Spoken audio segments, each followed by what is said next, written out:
Hey, what's up guys, and welcome back to Harrison's Garage. I'm Harrison, and today is all about bed covers. Now, why now? I've had a bed cover on my truck for 2 years, and I have hated every day of it since day one. And finally getting around to replacing it because it's the one that was on there just kept getting worse and worse and worse. And it was a point at which it could no longer function as I wanted it to. So I'm not gonna get it too much into it. I don't like bashing on products too much. It was a backflip MX4. I had a backflip on my Chevy. I really liked it then. That's why I bought it now. Definitely not the same. That's all I'll say. Yeah, definitely not the same as it used to be. Take that as you will. What I do want to focus on today is the new bed cover, and I'm so far very impressed with it. I didn't even know it was a brand that existed until about a month ago when I just happened to see an ad for it pop up because I had searched for bed covers once. It is the EGR Rolltrac electric cover, and it is very, very much every bit what the backflip was not, and that is quality everywhere. I'm not going to run through an in-depth install video on this one, mostly because the instructions that come with it are very, very good. There's a few things that I'd like to highlight that maybe aren't so obvious. What I'd like to do is just kind of highlight the main 3 points that happen during install, main 3 steps, I suppose, that you'll need to accomplish or attack during install. And then once it's all installed on the truck, walk you through how it operates and wrap up with final thoughts and a pretty in-depth review. So first thing I'm going to do is start with this install, really, and just kind of show you what you'll need to do on this install. It's going to be broken into 3 sections. One will be running the wiring harness electronics. The second will be preparing the bed, and the last thing we'll be doing is assembling the cover for it to be then dropped onto the bed. Now, before we jump straight under the truck and show you where the harness goes, I just wanted to flip you around. As you can tell, I've gotten pretty far into assembling the cover. We'll jump into a lot of that detail later, but this is kind of all the packaging that shows up when you get it. It comes neatly in one box. It's 220 pounds. It's a very stout, well-built cover. The wiring harness is neatly packaged in that bag over there. In terms of quality, you can see everything on this is cast aluminum. Everything in terms of cuts are milled. Even the part numbers are milled into the finish. It's not a cheap sticker. So very much the quality you would come to expect from paying a lot of money for something which again, backflip wasn't there. So let's get that harness, jump over to the truck, and we'll get going on installing that. Okay guys, so first thing we're going to do to run this harness, which I've already run because it's not rocket science, but I just figured I'd come back and show you where everything goes. I actually started down in here. I took just the leads to the harness, the positive and the negative, just electrical taped them to a hanger and fished it up through and behind this plastic wheel well liner. Hanger popped up back in here, dragged it through, and made my connections. Positive there, and I believe, the negatives here on chassis ground. Straightforward, simple as that. Just drag the rest of the harness back through. We'll get to this mess in a second. Just zip tie it along the frame, up underneath in here, and snake it up in the gap right there between the bed and the cab, and there she is. Runs right in there, and then plug it into the computer just on this side of the rail. Now, what's going on down here? This cover is all plugged in. It operates. I've decided to run the harness last. I wanted to get the cover on here just to have something over the bed. So I did this yesterday, got it kind of on here, mounted up.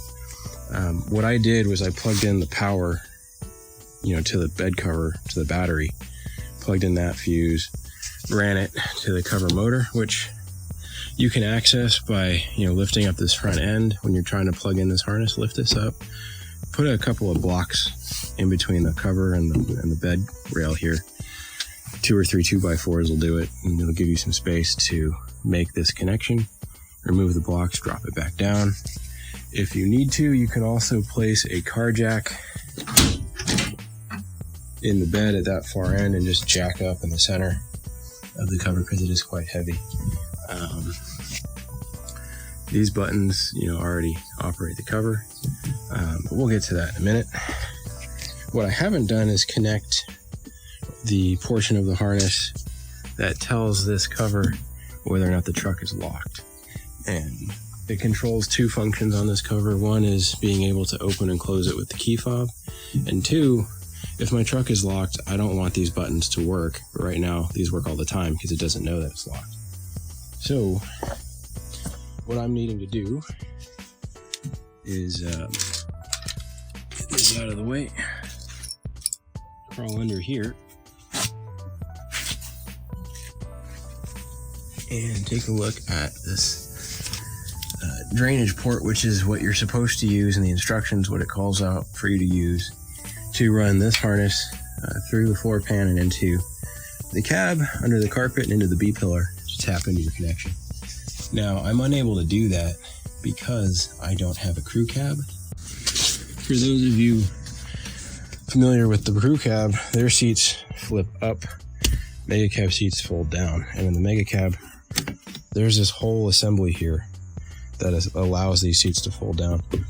That bung shows up, that drainage port is like right here. And at first I thought, well, I'll just unbolt this and unbolt that all the way down and lift this up. I'll be able to get in there, which is true. It's a lot of work, but true. But I didn't want to then crank this down, torque my seats back down, and then potentially crush and short out the harness.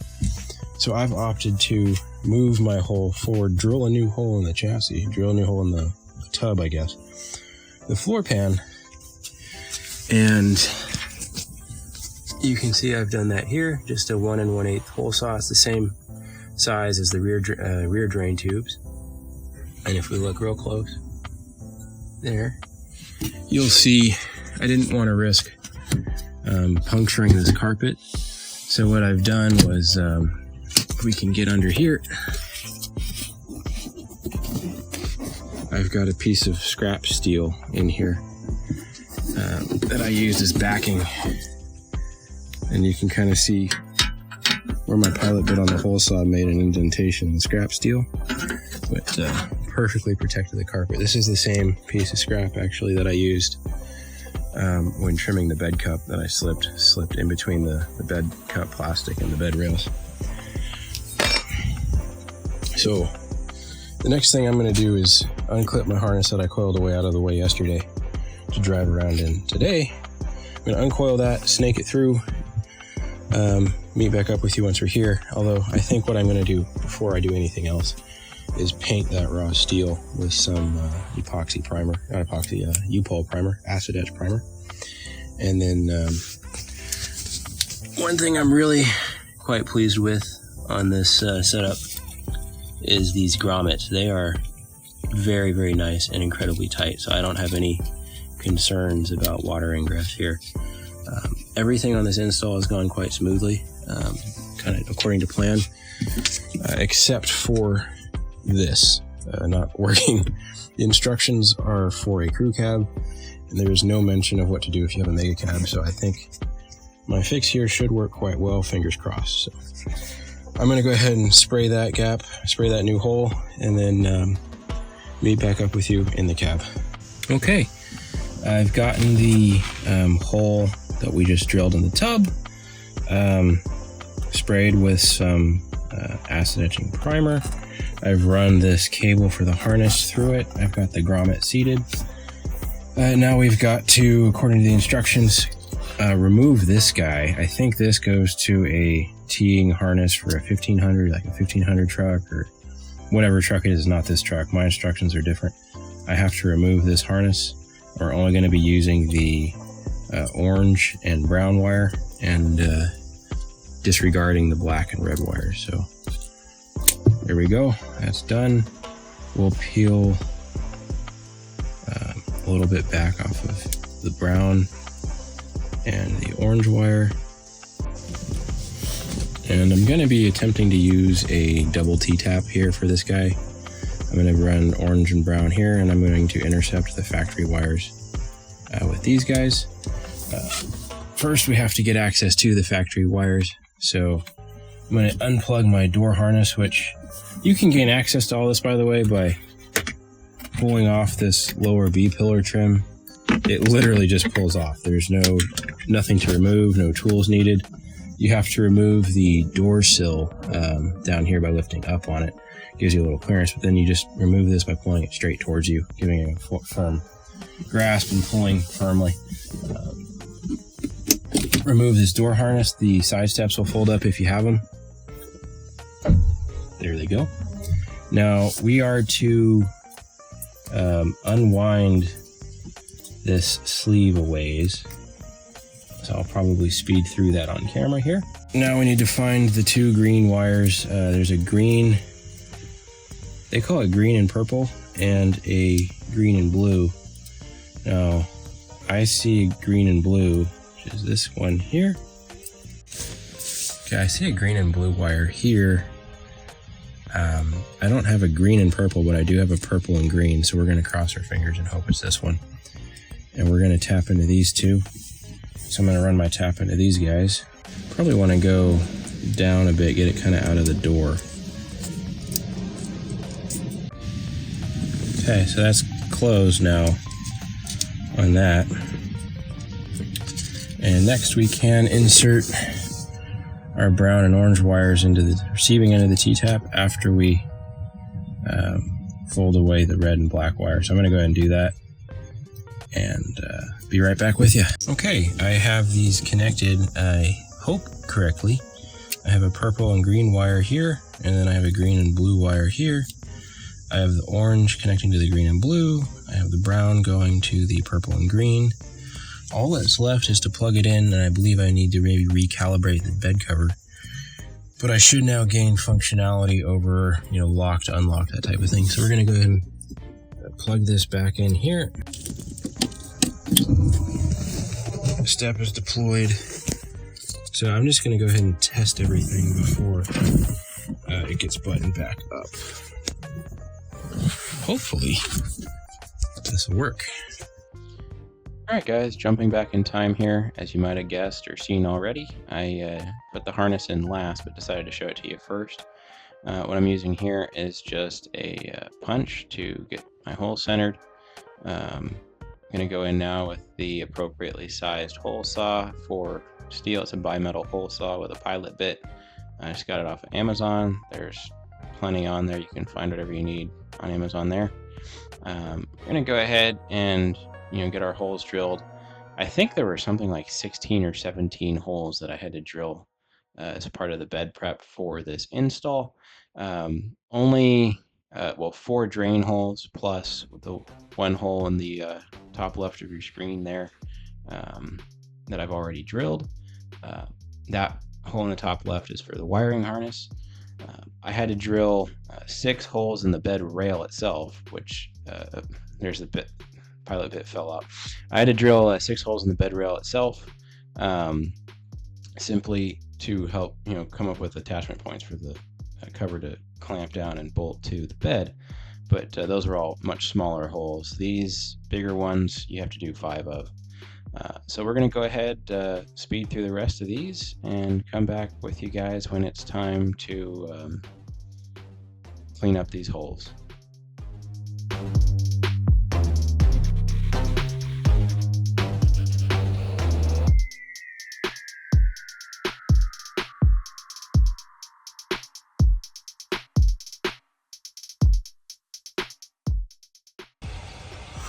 Okay, I paused the video there because I just came across a hiccup, if you will, in the install instructions. Did not expect it at all. When I was drilling the hole, marked 100 millimeters down from this bed cup, almost 2 inches over so it's centered within here, drilling it as per instructions, you end up coming out inside the stake pocket, but like at the very bottom of the stake pocket where this sort of reinforcing metal for the bottom of the stake pocket meets, and you end up going right into it. So if you're doing this at home, I would make a modification if you have, well, at least a 2023 Ram. I don't know about the other years, but my year, I would probably drill below this hole, somewhere down here. Yeah, your drain tube's gonna stick out more in the bed, but you won't compromise the integrity of the stake pocket. Fortunately, I never ever use stake pockets. I don't have a plan to use a stake pocket ever. For a rack system or anything like that, I have the T-Tract on the bed cover itself, so I'm going to drill the other one as per instructions, simply because my OCD would not like having one up high and one down low on the right side. But if you're doing this at home and you're seeing this now, check to see where your stake pocket comes out, because having the hole here is not ideal, at least for this model year truck. The instructions are for 2019. I'm assuming they've done something a little different in the bed since 2019. Otherwise, I can't imagine EGR would tell you to drill right into the stake pocket support bracket. So keep that in mind. I did remove this taillight, very simple to do. There's 2 Torx screws, one down here and one here, and it just pops right off. You slide it back. I'm gonna keep this off probably for now. But now that I know what's gonna kind of to expect on the right side, I'm just going to set you up and film the entirety of that drill through, and a little bit of sort of reinforcing grip here to get through this bracket. But if you have yourself a good steel drill bit, shouldn't be a problem. So here we go.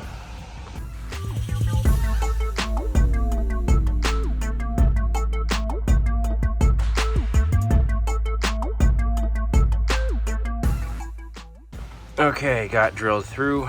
Come in from the top, just kind of show you what I'm talking about. So there's a bracket you have to kind of eat up if you're gonna put it where the instructions tell you to put it. Okay, so I'm gonna go ahead, clean these up now, and we'll move on to probably painting them so they don't rust up. Okay, here I'm using a U-pole acid etching primer I got from a Raptor liner kit, hitting all of the bare steel from drilling the holes for the drainage tube and the wiring harness. Next up, you'll see I am aligning the cover rails. This is the right side rail where we're looking at. I've got spring clamps holding it in place as I take a punch and mark out where we're going to be centering these holes, using a pilot bit first, coming through, and then following that up with a larger bit to fill out the hole for the through bolt, to keep everything in position. We've got 2 holes up front, 2 in the middle, and 2 towards the back of the rail. Okay, I thought I would catch you up with where I'm at and kind of take stock of everything we've done today. First thing I did off camera was the bulkhead weather stripping I just laid down, because it's pretty self-explanatory. They do call for you to come through and fill this gap with silicone RTV on both sides, which I will probably do once I get the rails and drain tubes done. But what I wanted to show you was the holes that we've drilled.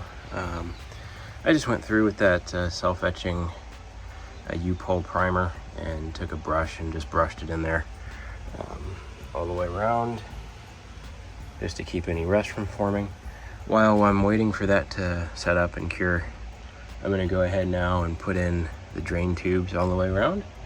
I'll probably do that off camera because it's pretty easy. Again, like I said, the instructions are really quite clear on what to do. So I'm gonna go ahead and throw those in there, and then come back with you when it's time to mount these side rails. Okay, I've got sort of step 2, I'll call it, of 3 completed. And that is bed prep. Of course, step 1 being the wiring harness.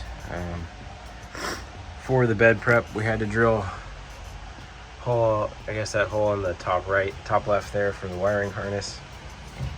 which I've yet to pull through. And these 2 drain holes for the front, drain hole for the back, and drain hole for the back. These guys have their tube running through the stake pocket here, and it kind of curls around down through the taillight housing. Taillights are very easy to pull out. Again, it's just a torque bit here, Torx bit here, and then slide the taillight sort of to the rear, and it will come out. We've got the rails bolted up. Again, you saw me drilling some holes, 6 holes in total, into the side rail. Actually, I don't think I mentioned this. This plastic cup here, I did have to notch, which I chose to do with an oscillating saw. What I did, instead of pulling this whole thing off, was I just slid in some scrap steel behind the face of this plastic. So I had the plastic, scrap steel, and then the bed itself. And I just marked my cut with the oscillating saw, pulled the plastic out, and then slid the scrap steel away, and that steel slid in there, protected the bed nicely. So come under here, we can kind of get a sense for the stack up, perhaps.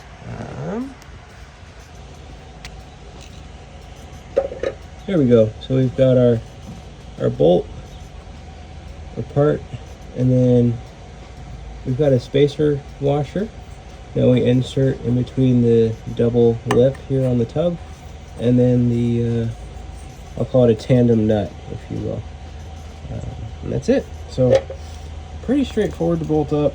The goal with this support bracket is to try and be as level with this cup as possible. I noticed on both sides, I think it tended to tilt up. I'm hopeful that it won't be that big of an issue, but if it is, I will deal with it when it gets to it when we mount the bed cover. But yeah, to be determined. So I guess the next step will be to take a look at the bed cover assembly next. Okay, as far as step 3 goes, I'm going to call this bed cover assembly on the floor. It doesn't come like this. You have to add on the side rails here.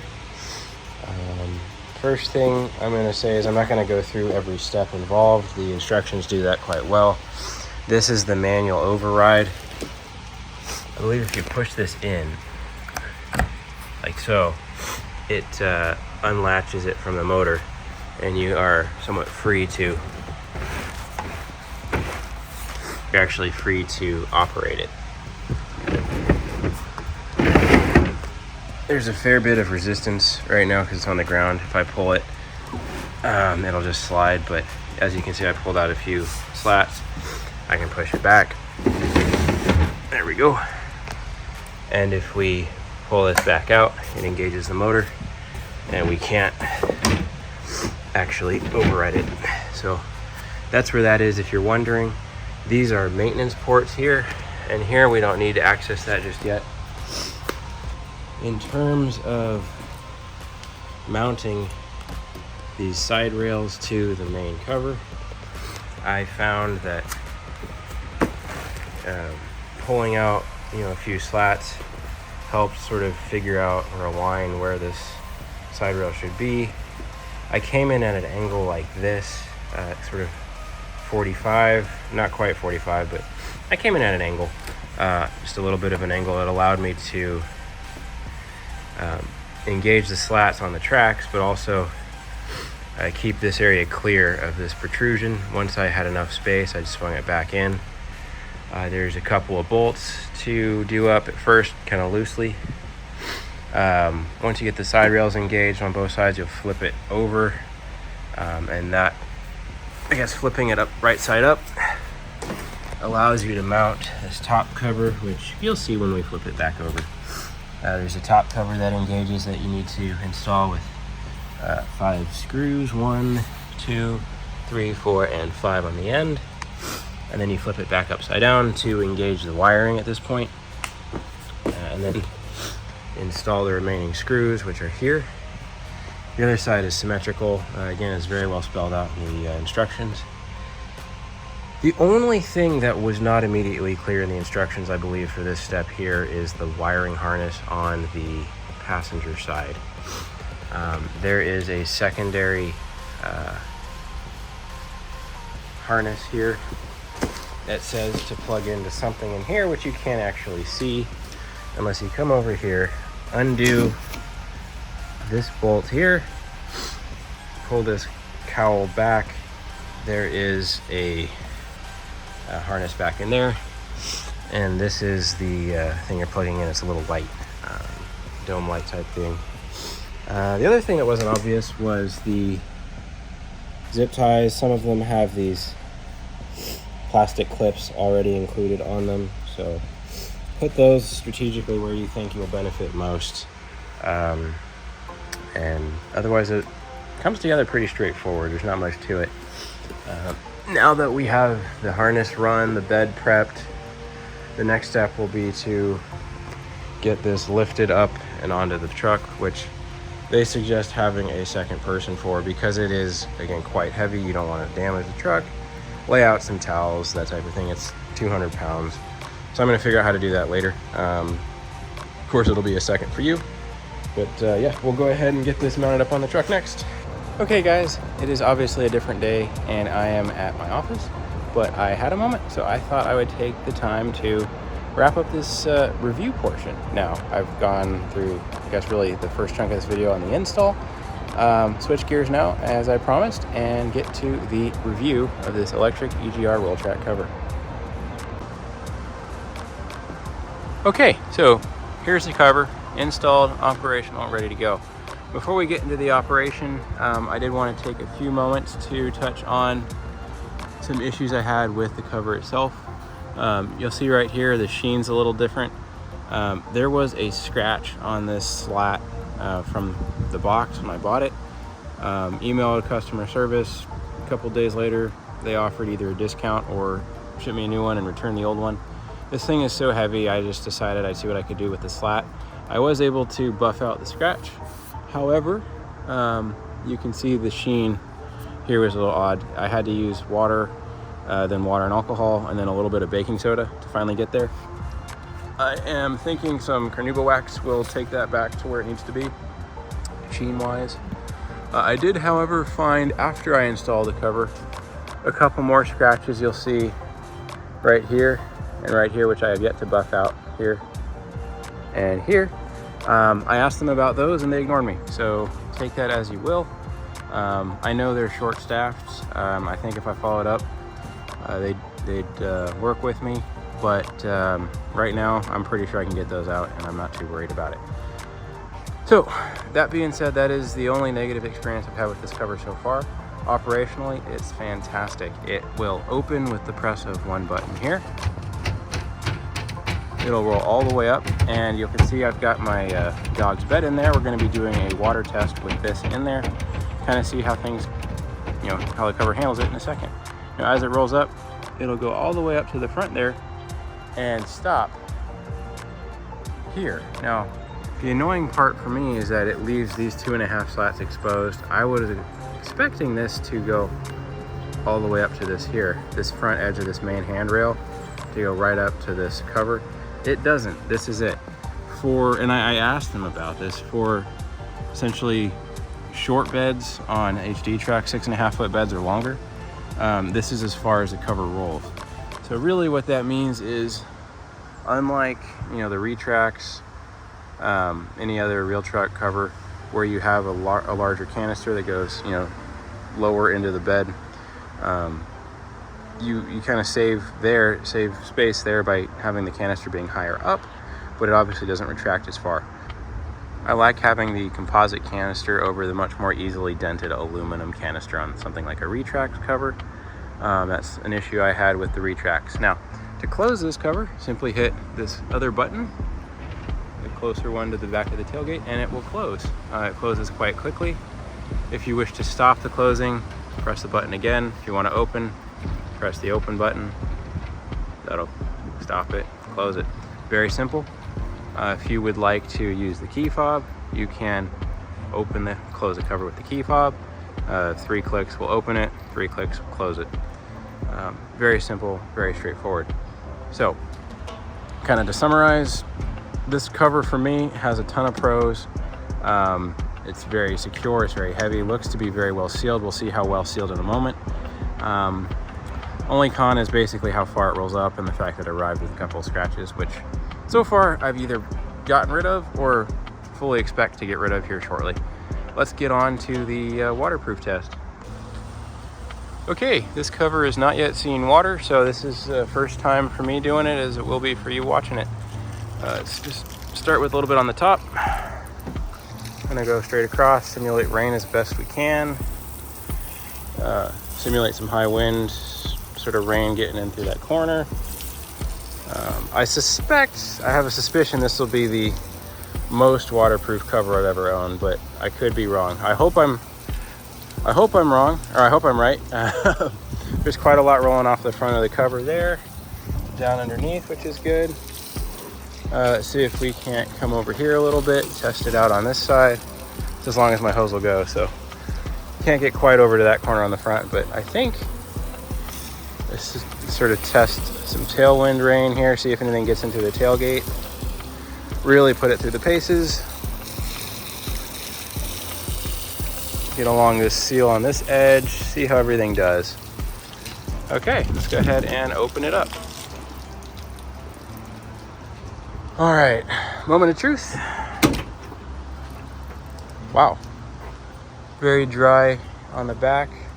Looks like there might have been a little bit coming in here, but I was blasting that with the hose. Let's see if anything, how the water does when we roll it up, if it gets swept off into the bed or not. Come around here. Looks like it's going right into the canister as designed. And it's coming out down there. And yeah, dog bed survived. Very, very dry. Honestly, this is by far and away the best cover I've had waterproof wise. It looks like I have a leak up here though, which I will have to address. Okay, I just crawled under there, took a look. That leak is coming from this drain tube not being properly seated. I thought it was. I'll take these bolts off, unroll the cover, reseat it, and we'll be good to go. I was putting that tube in at night, so that's probably my issue. That tube is perfect. As you can see, there's absolutely no water over there. One thing I do like with this is the 4 drain tubes being as large as they are, they can handle an immense amount of water coming down on this cover. So honestly, that is quite impressive. That's the first time I've put water on it. I haven't troubleshooted anything. The only water that came in was right around here and there once we rolled the cover up. But there was nothing there until we rolled it up. So I'll reseat that, and honestly, this is one of the most waterproof covers I've owned. I think the only thing being more waterproof was the camper shell topper I used to have. So very pleased with that so far. Close this back up, see how it opens with the water, and perfect.